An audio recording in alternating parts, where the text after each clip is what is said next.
ఆనాడు యేసుక్రీస్తు ప్రభును పట్టుకోవడానికి ఎవరు పన్నగం పన్నారు? చంపడానికి పన్నగం పన్నింది ఎవరు? ప్రధాన యాజకులు. ఏమండి ఎవరు? 10వ వాక్యంలో చదివాం కదా, ప్రధాన యాజకులు పరిసయ్యులైనటువంటి వారు అక్కడ ఉన్నారు. వాళ్ళ దగ్గరికి వెళ్ళేసరికి సరదపడిపోయారు వీళ్ళు చాలా సంతోషించి. ఏమండి చదవంటారు, సంతోషించి ద్రవ్యమిత్తుమని వాగ్దానం చేసిరి. స్తోత్రం. ఏం చేశారండి? ద్రవ్యం అంటే డబ్బు ఇస్తాము అన్నారు. ఏమన్నారు అనండి గట్టిగా, ఏమన్నారు? డబ్బు. కొద్దిమంది డబ్బుకు లొంగుతారు, ఇంకా కొద్దిమంది పొగడతాలకు లొంగుతారు, ఇంకా కొద్దిమంది స్త్రీకు లొంగుతారట. అర్థమైందా? ఒక నిలకడగా ఉన్నటువంటి వారు ఈ 3 విధాలుగా లొంగుదల. అయితే డబ్బుకైనా లొంగిపోతారు, లేదా స్త్రీకైనా లొంగుతారు, లేదా గొప్పలకైనా లొంగుతారు అన్నట్టు. కాంత కనకము కీర్తి అంటారు దాన్ని. కాబట్టి ఇక్కడ ఈ యొక్క వ్యక్తి ఏమైపోయాడంటే, కొంత డబ్బు ఇస్తే ద్రవ్యమిత్తుమని వాగ్దానం చేసిరి కనుక వాడు ఆయనను అప్పగించుటకు తగిన సమయము కనిపెట్టుచుండేను. అది సంగతి. మీకు అర్థమైంది? ఇప్పుడు తగిన సమయము కనిపెడుతూ ఉండేడు. ఎవడు? ఇస్కరియోతు యూదా. ఎప్పుడు అప్పగించాలా అని ప్రతిసారి ఇంటిమేట్. ఇప్పుడులాగైతే ఫోన్ మరీ ఈజీ అవునేమో. అప్పుడు ఫోన్లు గట్రా లేవు, ఏం లేవు, ఫోన్ లేవు అప్పుడు. ఇప్పుడైతే ఫోన్లు, వాట్సాప్లు, ఫేస్బుక్లు, ఏమీ తెలియని వాళ్ళు కూడా ఫేస్బుక్ యూట్యూబ్లు వాడేస్తున్నారు. కొంతమంది వాట్సాప్లో ఏమేమి పెడతారో వాళ్ళకి తెలియదు. అందుకు నేను స్టేటస్ ఎక్కువ మంది చూడండి. నేను పనికి మాలిన ప్రతిదీ పెడుతుంటారు అక్కడ. వాట్సాప్ ఓపెన్ చేసేసరి ఏదేదో వచ్చేస్తుంటాయి అక్కడ అలాంటివి. అందుకు నేను ఎవరిది చెక్ చేయాలని చూడండి. నేను మన అక్కడ ఒక ఇద్దరికి పట్టుకున్నాను అలాగే, ఏటట్టు పెడుతున్నాను మీరు ఇలాంటివన్నీ. అర్థమైందా? వాళ్ళు ఎందుకు ఫేస్బుక్ వస్తారో వాళ్ళకి తెలియదు, ఎందుకు వాట్సాప్కి వస్తారో వాళ్ళకి తెలియదు. ఏటేటి ఇంకా ఇంకొకటి దరిద్రం ఏంటంటే రీల్స్ ఒకటి వచ్చింది, ఇన్స్టా అంటారు దాన్ని, ఇన్స్టాగ్రామ్. దాంట్లో ఏం పెడతారో అతను మూతికి రంగు రాసుకొని కోతి మొహంలా పెట్టుకొని గుద్దలు అనిపిస్తుంది ఒక్కొక్కసారి, పచ్చడి అయిపోయినట్టు. నువ్వు చర్చికి వస్తున్నావు కదా, దేవుని బిడ్డవి కదా, బాప్తిసం పొందేవు కదా, మారు మనసు పొందేవు కదా, నీకెందుకు ఇలాంటి పిచ్చి వేసాలని ఒక అమ్మాయికి తిట్టాను గట్టిగా. లేదు సార్, మా ఫ్రెండ్స్ చేస్తున్నారు కాబట్టి నేను కూడా అలా చేయాలి, నాకు వాళ్ళు పాలవుతున్నారు కాబట్టి నేను వాళ్ళకి పాలవ్వాలి, అందుకు పాలవార్స్ ఉంటారు ఎక్కువగా. జాగ్రత్త, ఇప్పుడు సైతానికి పాలైపోయి గోతులు పడిపోతుంది, జాగ్రత్త. అంతే కదా. ఇప్పుడు మీరున్నారు కొద్దిమంది ఫోన్ వాడేటువంటి వారు, మీకు చెప్తున్నాను, వాట్సాప్ ఓపెన్ చేస్తే ఏదేది పెట్టేస్తున్నారు. ఇంకెందుకు అదంతా చెప్పండి, ఒక మంచిది పెట్టు. ఇంకా కొంతమంది పనికి మాలలో సినిమా పాటేస్తారు. నాకు ఎలా ఉంటుందంటే, సెల్ ఫోన్ చూస్తే చిత్త కొట్టాలని ఉంటుంది. నీకు సినిమా పాట కావాలి, పెట్టుకో, విను, రింగ్ టోన్ పెట్టుకో. కాలర్ టోన్ ఎందుకు పెట్టుకున్నావు? నువ్వు ఎందుకు పెట్టుకున్నావు? నువ్వు నాకు సినిమా పాట వినిపిస్తావా? నేను చెప్పిందా మరి దిమాగ్ మే లగ్తా హై క్యా? అవునండి, మీకు ఫోన్ చేస్తే మీ ఫోన్ సినిమా పాట నేను ఎందుకు వినాలా? నీకు ఇష్టం ఆ పాట, నువ్వు రింగ్ టోన్ పెట్టుకో, ఫోన్ రాగానే నీకు వినబడుతుంది, నువ్వు విను, ఎంజాయ్ చేసుకో. కానీ ఎవడో ఫోన్ చేసి నీకు ఇష్టమైన పాట వాడెందుకు వినాలా? అవునా కాదా? అంటే నీకు ఇష్టం అంటే నువ్వు ఫోన్లో రింగ్ టోన్ పెట్టేసుకో, రింగ్ టోన్ పెట్టుకో. ఆ పాట ఎవరిని ఫోన్ చేసినంటే అదే పాట వస్తుంది, నీకు నచ్చిన పాట వస్తుంది, అది వేసుకో. అంతే తప్ప నువ్వు కాలర్ టోన్ పెట్టేస్తావు అనుకో, అవతల వాడికి వినబడతా, నీకు వినబడదు. నువ్వు సైలెంట్లో పెట్టేసుకుంటావు, గుర్ర గుర్ర అంటుంటుంది, ఏదైనా నువ్వు చక్కగా మాట్లాడతావు, కానీ అవతల వాడికి బుర్ర పిచ్చికిపోతుంది. ఒకరోజు నేను మావాడికి మాట్లాడని ఏం చేశానంటే స్పీకర్ ఆన్ చేశాను, అంటే సినిమా పాట వస్తుంది. వాళ్ళ పక్కన చూసారా పాస్టర్ కనబడాడు కానీ ఉందిరో అంటున్నాడు. మా నాయన ఎంత పరువు తీస్తారు నాకు. అప్పటికి 2 సార్లు ఫోన్ చేస్తే వాడు ఎత్తట్లేదు. చూసా పాస్టర్ 2 సార్లు విన్నాడు అంటున్నాడు అవతల వాడు. నేను ఈయన బట్టి ఏమవ్వాలి అక్కడ? తర్వాత ఫోన్ రింగ్ అయితే వాళ్ళు వింటున్నట్టుగా కొంచెం గట్టి గట్టిగా వాడు, ఏరా వేరే పాట నీకు దొరకలేదురా బద్మాస్గా అంటే ఆ మాట అనకపోతే వాళ్ళ దగ్గర చెప్పాలి, మీరే చెప్పాలి. నిజంగా వీడు సినిమా పాటలు కూడా వింటాడు రా నాయన. నేను స్పీకర్ ఆన్ చేసి నేను అదే టైంలో వచ్చేయాలి. చూడండి కొన్నిసార్లు ఇలాగ ఉంటాయి. అదే టైంలో వాళ్ళు వచ్చారు, అదే టైం స్పీకర్ ఆన్ చేస్తే ఇలాగ అబ్బా మాస్టర్ భలే వింటున్నాడు చూసావా, కనబడాడు కానీ అన్న దగ్గర ఉన్నాయి చాలా అంటున్నాడు. ఎలా ఉంటుంది చూడండి ఒకసారి. అందుకని మీకు అందరూ చెప్తున్నాను, దయచేసి మన చర్చికి వచ్చేవాళ్ళు మీరు రింగ్ టోన్లు తీసేయండి, అంటే కాలర్ టోన్లు తీసేయండి. అది రాంగ్ అది. లేదా చక్కగా దేవుని పాటలు కూడా వస్తాయి, అవే పెట్టుకోండి. లేదా అలా నార్మల్గా ఉండిపోండి, ఏది పెట్టొద్దు. లేదా ఒక పిచ్చోడికి అప్పుడు ఒకసారి చెప్పాను, గట్టిగా తిడితే ఇప్పుడు మానేశాడులేండి అతను. కాలెత్తు కాలెత్తు అంటాడు, ఏ కాలెత్తే ఏమవుతుందో నాకు తెలియదు అన్న. ఆడికి శుభ్రంగా తిట్టాను, ఆడికి ఇంకేం ఎత్తు అంటాడు అంటున్నాడు. అక్కడ రింగ్ టోన్లో వస్తుంది అలాగా. అవునా కాదా? ఇది ఎంత బూతు లాంటి పదం కాదా? అవునా కదా? వెంటనే మార్చురా అని చెబితే కష్టానికి నెల రోజుల తర్వాత తీసినట్టున్నాడు. తర్వాత ఇంకోసారి సినిమా పాట వేసాడు, మళ్ళీ ఒకసారి తిట్టాను. సరే ఇది కాదు కానీ నేను ఒకటి చెప్తాను, నీ పేరు ఏంట్రా అంటే చెప్పాడు, నా పేరు ఇదండి అన్నాడు. నా పేరు చిన్న అన్నాడు. ఇప్పుడు చిన్న అనే పేరుతో ఒక రింగ్ టోన్ తయారు చేసి ఇస్తే చక్కగా వాడికి ఫోన్ చేయండి, చిన్నకి ఫోన్ చేసినందుకు ధన్యవాదాలు అంటారు. నువ్వు సుశీల అనుకో, సుశీలకు ఫోన్ చేసినందుకు ధన్యవాదాలు. అక్కడ పేరు కొడితే రింగ్ టోన్లు తయారై ఉంటాయి, కంపెనీ వాడు చేసి ఉంటాడు, పెట్టుకో. అంతేగాని లబ్బర్ బొమ్మ లబ్బర్ గాజులు లబ్బర్ గాజులు ఎందుకు నీకు? ఆ గాజులు ఎందుకు? గాజులు పగిలిపోయి గుచ్చుకుంటుంది ఇప్పుడు నీకు, అంతే కదా? మరి కొద్దిమంది అలాంటిది పెట్టుకుంటారు వీళ్ళు. తప్పు అది, అలా చేయకూడదు మనం, అంతే కదా? దేవుని బిడ్డలము. ఇది నాకు ఒళ్ళు మండిపోతుందండి ఒక్కొక్కసారి, వింటుంటే చిరాక్గా ఉంటుంది. దగ్గరుంటే సెల్లు చితాక్ కొట్టేసి సుత్తితో కొట్టేయాలంటే అనిపిస్తుంటాయి. ఎందుకంటే వాడు పెట్టిన పాట నేను వినడం ఏంటి అన్నట్టు. ఎందుకు కొన్నిసార్లు అవసరం ఉంటుంది, మాట్లాడాల్సి ఉంటుంది, ఫోన్ చేస్తాము, ఆడ బేగి ఎత్తాడు. కొన్నిసార్లు ఎందుకు ఎత్తారో తెలియదు, 2 సార్లు వినని నా పాట అన్నట్టుగా ఎత్తాడేమో వాడు, అంతే కదా? మరి తప్పు అది. లేదా మీ ఫోన్లు పగిలిపోతాయి చూడండి, అదే దొంగలు ఎత్తుకెళ్ళిపోతారు. నిజం చెప్తున్నాను. పాట మార్చండి, బతుకైనా మార్చుకోండి. దేవుని బిడ్డలాగా ఉండు. నువ్వు లోపల ఏమవుతావు అవు, కానీ నీ వల్ల ఇంకొకటి పాడైపోకూడదు అక్కడ.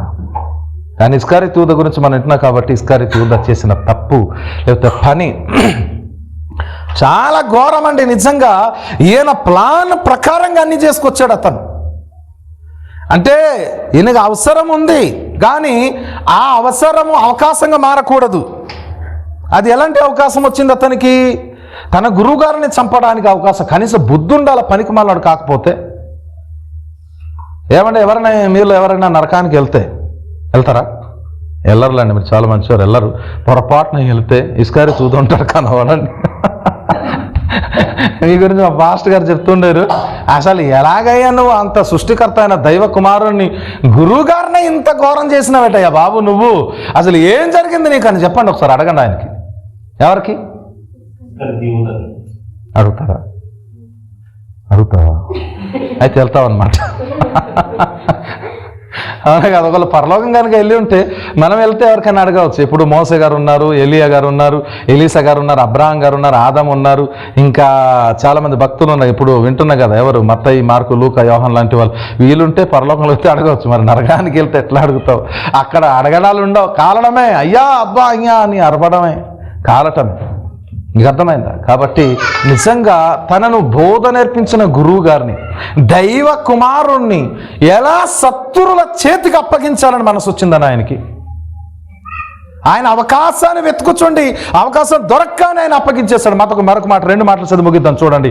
ఇక్కడ మత్తయి సువార్త, త్వరగా మత్తయి సువార్త, మత్తయి రాసిన సువార్త 26వ అధ్యాయము చదవాలి. 26వ అధ్యాయము 24వ వాక్యము.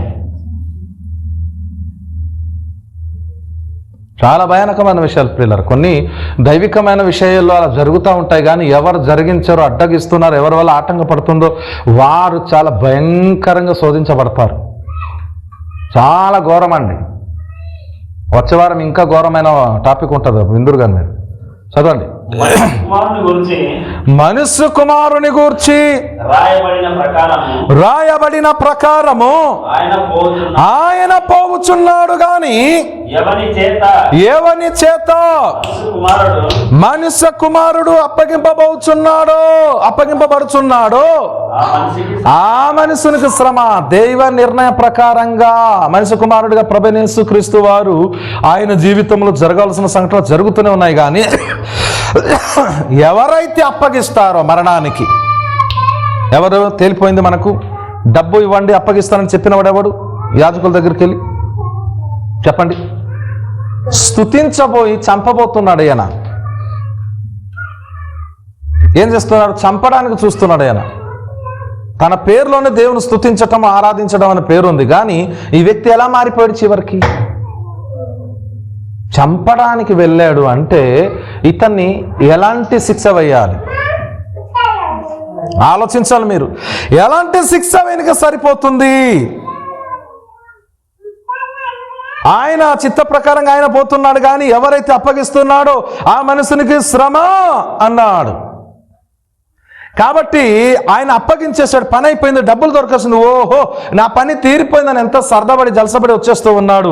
ఈలోగా తెలిసింది లేదు. యేసు ప్రభువుని ప్రధాన యాజకులు సద్దూకయ్యులు పట్టుకునే ప్రధాన యాజకులందరూ కలిసి మహాసభకు తీసుకెళ్లారు.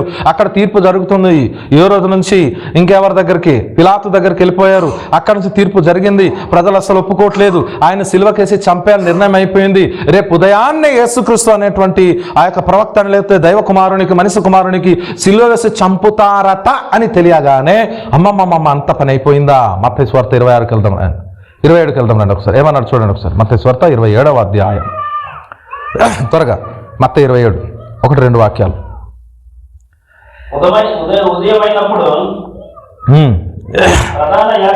చూడండి, ఉదయమైనప్పుడు ప్రధాన యాజకులను ప్రజలందరిలో పెద్దలందరూ అదండి ఏటయింది? దొరకేసాడు. చంపేయాలి, ఇంకా చంపుదామని వెతుకుతుండారు, దొరకలేదు. ప్రభువారు వాళ్ళ చేతుల్లో చిక్కబడలేదు. కానీ ఆయన చేయాల్సిన పనులన్నీ పూర్తయ్యేంత వరకు ప్రభువారు ఎవరి చేతికి చిక్కలేదు ఆయన. కానీ ఎప్పుడైతే సమయం అయిపోయిందో, ఆయన చేయాల్సిన పని పూర్తి అయిపోయిందో, భూలోకానికి ఏ ఉద్దేశంతో వచ్చారో వచ్చిన ఉద్దేశం సమాప్తం అయిపోయిందో, అప్పుడు ఏం జరిగింది? ఉదయమైనప్పుడు ప్రధాన యాజకులు ప్రజల్లో పెద్దలైనటువంటి వారందరూ వచ్చి యేసును చంపవలెనని ఆయనకు విరోధముగా ఆలోచన చేశారట. విరోధంగా ఆలోచన చేశారు. చంపేద్దాం. దొరికినాడు కదా, ఇంకెందుకు ఉంచాలి, చంపేద్దామని చెప్పి అనుకున్నారు వాళ్ళు. తర్వాత ఆయన బంధించి తీసుకొని పోయి అప్పగించారండి. అక్కడ అప్పగించిన తర్వాత పొంతు పిలాతు తీర్పు జరుగుద్ది, ఫైనల్ అన్నమాట అది. అప్పటికి పిలాతు కూడా కాపాడదామని ఆలోచన చేస్తారు. మీకు అర్థమని చెప్పింది. పిలాతు కూడా ఏమంటాడంటే, అయ్యో ఇతను నాకు ఏ నేరం కనబడలేదు, ఇతను నాకు ఏ తప్పు కనబడలేదు, ఇతన్ని నేను కొరడాదెబ్బలు కొట్టించి వదిలేస్తున్నాను అని అన్నా కూడా కొరడాదెబ్బలు కొట్టించి తీసుకొచ్చినప్పుడు అప్పుడు యేసుక్రీస్తు ప్రభు యొక్క శరీరం అంతా ఏమైంది? రక్తం ఏమైపోయింది? రక్తసిక్తుడైపోయి ఉన్నాడు. జాగ్రత్త వినాలి. రక్తముతో వాళ్ళంతా తడిసిపోయింది. అప్పటికైనా ప్రజల మనసు చూసి మార్పు రాలేదండి. ఇంకేమంటున్నారు? సిలువ వేయాలి అని యేసుక్రీస్తు ప్రభువును చంపేయండి అని అంటూ ఉన్నారు. అప్పటికే ఈ యొక్క పిలాతు రాజు అంటాడు అన్నమాట, చక్రవర్తిగా ఉంటాడు ఆయన చెప్తున్నాడు, ఇదిగో ప్రతిసారి ఈ పండుగ సందర్భమున ఒక ఖైదీని నేను విడుదల చేయాల్సినటువంటి పరిస్థితి ఉంది. కాబట్టి ఇదిగో మీరు దోషిగా నేరారోపణ చేసి నిలబెట్టిన యేసు ప్రభుని నేను విడుదల చేసి వదిలేస్తున్నాను అంటే అతనికి వద్దు, అతనికి బదులుగా బరబ్బని ఇవ్వండి, యేసుక్రీస్తు సిలువకి చంపేయండి అన్నాడు. చూసారా? బరబ్బ ఒక గజ దొంగ, ముఠా రౌడీ, ఒక గూండ లాంటి వాడు ఆయన. వాళ్ళ అక్క చెల్లెమ్మల ఎందరికో శరీర మాన ప్రాణాలు తీసినటువంటి వ్యక్తి. ఎందరినో రేప్ చేసి చంపేశాడు, ఎందరినో బంగారం లాక్కెళ్ళిపోయాడు, ఎందరినో ఎన్నో రకాలుగా చేసి చంపేసినటువంటి ఒక కూనిగాడు, లేకపోతే ఒక నరహంతకుణ్ణి విడుదల చేయండి, యేసయ్యను చంపేయండి అన్నారు. చూసారా మనసులు ఎలా ఉంటారంటే ఒక్కొక్కసారి చాలా ఘోరంగా ఉంటారండి. ఇంత చిత్రహింసను అనుభవించడానికి కారకుడు ఎవడు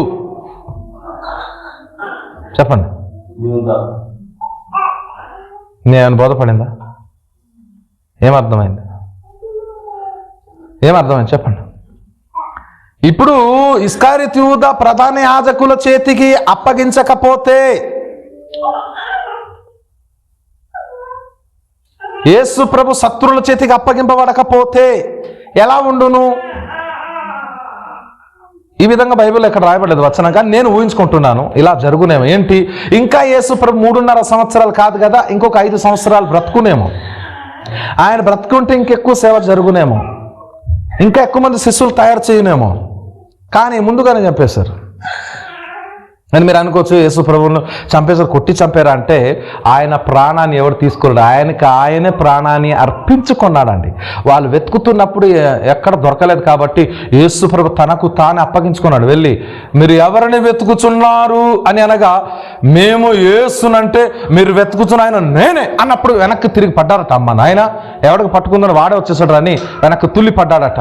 ఆయన కావాలని ఇదిగో బంధించండి ఆయన చేతులు ఇచ్చి బంధించుకొని వెళ్ళిపోయారు యేసు ప్రభు. మీకు అర్థమవుతుందా? అప్పుడే పేతురు కత్తి తీసి ఒక సైనికుని చెవికొని నరికిస్తాడు. అంత జరుగుద్ది. కానీ ఇస్కారియోతు యూదా ఎలా ఉన్నాడు తెలుసునా? ఒక ముద్దు పెట్టి బోధకుని అప్పగించేస్తాడు. ఏమండి, కనీసం కొంచెం మన కామన్ సెన్స్ కొద్దిగా అయినా బాధ రాలేదా? కొద్దిగైనా బాధ రాలేదు? అయ్యో నా గురువు గారిని, లోకరక్షకుణ్ణి, దైవ కుమారుణ్ణి, మనిషి కుమారుణ్ణి నేను 30 రూపాయలకి 30 వెండి నాణేలకి ఆశపడిపోయి అప్పగించేస్తున్నాను కదా అని ఆలోచన కూడా లేదండి. చివరికి అప్పగిస్తూ ఆయన కౌగిలించుకొని మెడ మీద ముద్దు పెట్టుకొని బోధకుడా నీకు శుభమని చెప్పి ఆయన వెళ్ళి వెంటనే ఇలా పట్టుకొని ముద్దెడతాడు అనమాట ప్రభువుకు మెడ మీద. మీకు అర్థమైందా? అసలు యేసు ప్రభుని ఎందుకు పట్టుకొని ఎందుకు ముద్దెట్టాడంటే, అక్షరాల యేసు ప్రభులాగా ఇంకొక వ్యక్తి కనబడేవాడట. దూరం నుంచి చూస్తే ఆయనలాగా. అప్పుడప్పుడు మా ఇంట్లో కూడా అదే జరుగుతుంది. చాలా మంది చూస్తే మీ తమ్ముడు మీరు ఒకేలాగా ఉంటారండి అంటారు. మా తెలివిన తమ్ముడు ఉన్నాడు కదా, అతనికి కూడా మీకు చూస్తే ఇద్దరు కవల పిల్లలాగా ఉంటారండి అంటారు. అంటే అలాగా దూరం నుంచి చూసినప్పుడు కొద్దిమంది ఒకేలా కనబడతారు. చూడండి, కొంతమంది తల్లి కూతుర్లు చూస్తుంటే అమ్మాయి ఎలా ఉంటుంది, తల్లి అలాగే ఉంటుంది. పక్క పక్కన కూర్చుంటే అక్క చెల్లెలు అంటుంటారు. మీకు అర్థమైందా? కొన్నిసార్లు చూడండి, కొన్ని ఇంట్లో అమ్మ కూతురు చూస్తే అక్క చెల్లెలా కనబడతారు. తండ్రి కొడుకు ఇద్దరు పక్క పక్కన నిలబడితే అన్నదమ్ములు అంటుంటారు. అలా పోలికలు వస్తుంటాయి కొద్దిమందికి. అలాగన్నట్టుగా ఆ రోజు యేసు ప్రభు అనుకొని ఇంకొకరు ఆయన పట్టేసుకోవచ్చు కాబట్టి ఆయన ఎవరు మాకు ఎట్లా తెలుస్తుందని అన్నప్పుడట ఈయన వెళ్ళి యేసు ప్రభుని ఇలాగా పట్టుకొని కౌగిలించి ముద్దుడు, వందనాలు, ప్రైజ్ ది లార్డ్, అయ్యగారు వందనాలు అన్నట్టు మన భాషలో, వాడుక భాషలో వందనాలు అయ్యగారు అని చెప్పి ఆయన పట్టుకొని మెడపట్టి ముద్దెట్టి అలా చేస్తుండగానే సైనికులందరూ వచ్చి టక్కన పట్టేసుకొని ఆయన బంధించుకొని తీసుకొని వెళ్ళిపోతారు. మీకు అర్థమని చెప్పింది. కాబట్టి ఈరోజు ఆలోచించాడు ప్రియులారా, ఎంత భయానకమైన విషయము. యూదా ఇస్కారియోతు ఎంతకైనా తెగించాడు. అసలు ఇవన్నీ తెగించడానికి గల కారణం ఏంటంటే ఆయన దానికే నిర్ణయించబడ్డాడు. మీకు అర్థమైందా? ఆయన దానికే నిర్ణయించబడ్డాడు. ముందు ఎన్నుకోబడ్డాడు, తర్వాత ఇంకో దానికి వెళ్ళిపోయాడు ఆయన. ఈరోజు నీకు కూడా దేవుడు లోకం నుంచి పిలిచాడు. వినండి, జాగ్రత్త, ముగిద్దాం. ఇంకా ఈ రోజు నీకు ఈ మాటలు బాగా లోతుగా నాటాలి. ఎందుకంటే దేవుడు నిన్ను పరలోకంలో నడిపించడానికి ఏదో కారణం చేత దేవుని సన్నిధికి రప్పించుకున్నాడు. కానీ రోగం పోవడానికో, పిల్లలు పుట్టడానికో, ఇల్లు కట్టడానికో, లేకపోతే దీవించబడ్డానికో, బంగారాలు కొనుక్కోవడానికో, బంగ్లా కొనుక్కోవడానికి కాదు. అసలైనది ఏంటంటే పరలోకం చేరడానికి ప్రభు నిన్ను పిలిచాడు. అవన్నీ ఒక మాధ్యమాలు. కొంతమంది కష్టాల నుంచి వచ్చారు, రోగం నుంచి వచ్చారు, బాధల నుంచి వచ్చారు, సమస్యల నుంచి వచ్చారు, ఏదో రకంగా వచ్చారు. కానీ అసలైనటువంటిది ఏంటంటే పరలోకానికి వెళ్ళడానికి. ఇస్కారియోతు యూదాని ఎందుకు పిలిచాడు దేవుడు? 12 మంది శిష్యులు పరిచర్య చేసిన తర్వాత పరలోక పట్టణములో 12 మంది పేర్లు ఆ యొక్క పట్టణములో 12 గుమ్మాల్లో ఉండాలి. కానీ ఆ స్థానము పోగొట్టుకున్నాడు. ఎందుకు? ద్రవ్యానికి లొంగాడు. దేనికి? అంటే డబ్బు అన్నది ఏంటి? అందుకే యేసు ప్రభు చెప్పేశారు కదా, మీరు సిరికిని దేవునికి దాసులుగా ఉండనేరరు అన్నారు. ముందే చెప్పేశారు యేసు ప్రభు. వాళ్ళకి అర్థం కాలేదు ఆ విషయం. దాసులై ఉండలేరు. అందుకే ఈ రోజులు చూడండి, డబ్బుకున్న పవర్ మరి దేనికి లేదు. డబ్బు కోసం మర్డర్లు చేస్తున్నారు. డబ్బు కోసం కన్న కూతుర్ని కూడా చంపేస్తున్నారు. డబ్బు కోసం కట్టుకున్న భర్తను చంపుతున్నారు, కట్టుకున్న భార్యను చంపుతున్నారు. మీకు అర్థమైందా? మొదటి దిన ఒక సంఘటన విని చాలా దుఃఖం ఏడ్చేశాను నేను అసలు. ఎందుకంటే తల్లిని, 2 ఆడపిల్లల్ని కిరాయి గుండాలు వెళ్ళి చంపేస్తారనమాట. ఎంత ఘోరం. భర్త ఇంకో దాంతో కనెక్ట్ అయిపోయాడు, నేను ఇంత డబ్బులు పట్టుకొస్తే మనం కలిపి గడుపుదాము, మరి భార్య అడ్డుపడుతుంది, పిల్లలు ఉన్నారు కదా, వాళ్ళు అస్సలు లేకుండా అయిపోతే మనం చక్కగా ఎంజాయ్ చేసి బతకవచ్చు అంటే వెళ్ళి ఏదో రకంగా తల్లిని, ఇద్దరు ఆడపిల్లల్ని పడుకున్న చోట బలమైన రాడ్లతో కొట్టి చంపేస్తారు. మీరు ఇలాంటివి చూడరు. ఎప్పుడు అమ్మాయి ఏడిసిందా, డ్యాన్స్ చేశారా, మూతికి రంగు రాసిందా, ఒళ్ళు బట్టలు ఇప్పి తిరిగిందా, అలాంటి వీడియోలు మీకు కంటికి వస్తాయి. కానీ ఇలాంటివి రావు. మీకు ఎందుకు వస్తాయి? ఇన్ఫర్మేషన్ రావు. మీకు బూత్ బొమ్మల్లో కనబడతాయి ఎక్కువగా, అంతే కదా, అలాంటివి చూస్తారు ఎక్కువగా. కానీ ఇలాంటి న్యూస్లు చూడరు మీరు, అంతే కదా. లోపల ఈగెళ్ళి ముక్కులు బయలుదేరి మన చెవులకు వెళ్తాం, అలాగే చూస్తాం, అంతే. అర్థమైందా? ఈ రోజుల్లో డబ్బు కోసమని కన్నా పిల్లల్ని కూడా చంపేసే వాళ్ళు ఉన్నారు. ఒళ్ళు అమ్మేసుకుంటున్నారు ఒక పూటకి. అర్థమైందా? ఇంత డబ్బులు ఇస్తాంటే ఒక పూటకి ఒళ్ళు అమ్మేస్తున్నారు, అంతే. రోజంతా గడిపిస్తున్నారు. డబ్బు, యేసుప్రభు ముందే చెప్పారు, డబ్బు చాలా ప్రమాదం. డబ్బు మంచిది కూడా, డబ్బు చెడ్డది కూడా. అర్థమైందా? ఎంత మంచిదో డబ్బు అంతకంటే చెడ్డది. డబ్బుకి ఆశించి కన్న తండ్రిని చంపేస్తున్నారు, ఆస్తికి డబ్బుకి ఆశించి. ఒకరోజు తండ్రి తొందరగా చచ్చిపోతే ఆస్తి నాకు వచ్చేస్తుందని చెప్పి బతికి ఉన్న తండ్రిని నీటిలో తోసేసి ఆడ బయటకు వస్తుంటే మళ్ళీ ఒక రాయి అదుమేసి వెళ్ళి కాలు తొక్కి నీటిలో చంపేసాడంట కొడుకు. అది దూరం నుంచి ఎవడో వీడియో తీసాడు, అది లీక్ అయిపోయింది. మీకు అర్థమవుతుందా? డబ్బు ఎంత ప్రమాదం అంటే అంత ప్రమాదం. చూడండి, సృష్టికర్త అయిన దైవ కుమారుణ్ణి డబ్బుకు ఆశించి ఇస్కారియోతు యూదా ఏం చేశాడండి? అమ్మేశాడు. పోనీ ఆ డబ్బుతో ఆయన సంతోషంగా బతికినాడా? లేదు. ఏమయ్యాడు? ఆ డబ్బు పనికొచ్చిందా? చివరికి ఏమైంది తెలుసు? అక్కడ కింది వాక్యాలు చదువుతుంటది, ఆ డబ్బు అట తీసుకొని వెళ్ళి మందిరంలో పడేస్తే ఆ డబ్బులు యాజకులు తీసుకుని వెళ్ళి దూర ప్రాంతం చూసిన పరదేశులైనటువంటి చచ్చిపోతే ఆ యొక్క స్థలమును పాతి పెట్టడానికి కొనాలి అని ఇర్మియా గ్రంథంలో రాయబడినటువంటి లేఖన భాగం నెరవేర్పు కోసం అది జరిగింది. కుమ్మరివాని పొలమును కొంటిండి అన్నటువంటి పదం అక్కడ నెరవేరుతుంది. అర్థమైందండి? కాబట్టి యూదా ఇస్కారియోతు గురించి ఈరోజు విన్నాం. ఎందుకు ఆయన పరలోకాన్ని పోగొట్టుకున్నాడు? 12 మంది శిష్యుల పేర్లు పరలోకంలో 12 గుమ్మాలు ఈయన పేరు లేదు. తర్వాత ఇంకొకటి ఏమిటంటే ఆయన 12 మంది శిష్యులతో చలామణి అవ్వాల్సినటువంటి వ్యక్తి అవ్వలేకపోయాడు. కారణం ఏంటి? ఆయన ఇంటెన్షన్ ఏంటి? మెంటాలిటీ ఏంటంటే డబ్బు. కాబట్టి మంచి పేరు, అతనికి మంచి పేరు అండి. ఎలాంటి పేరు? దేవుని స్తుతించుట అనే పేరు. యూదా అంటే దేవుని స్తుతించుట, లేకపోతే స్తోత్రించుట, స్తోత్రం అనే పేరు కలిగిన వ్యక్తి. ఆయన సాతాను ట్రాప్లో పడిపోయాడు.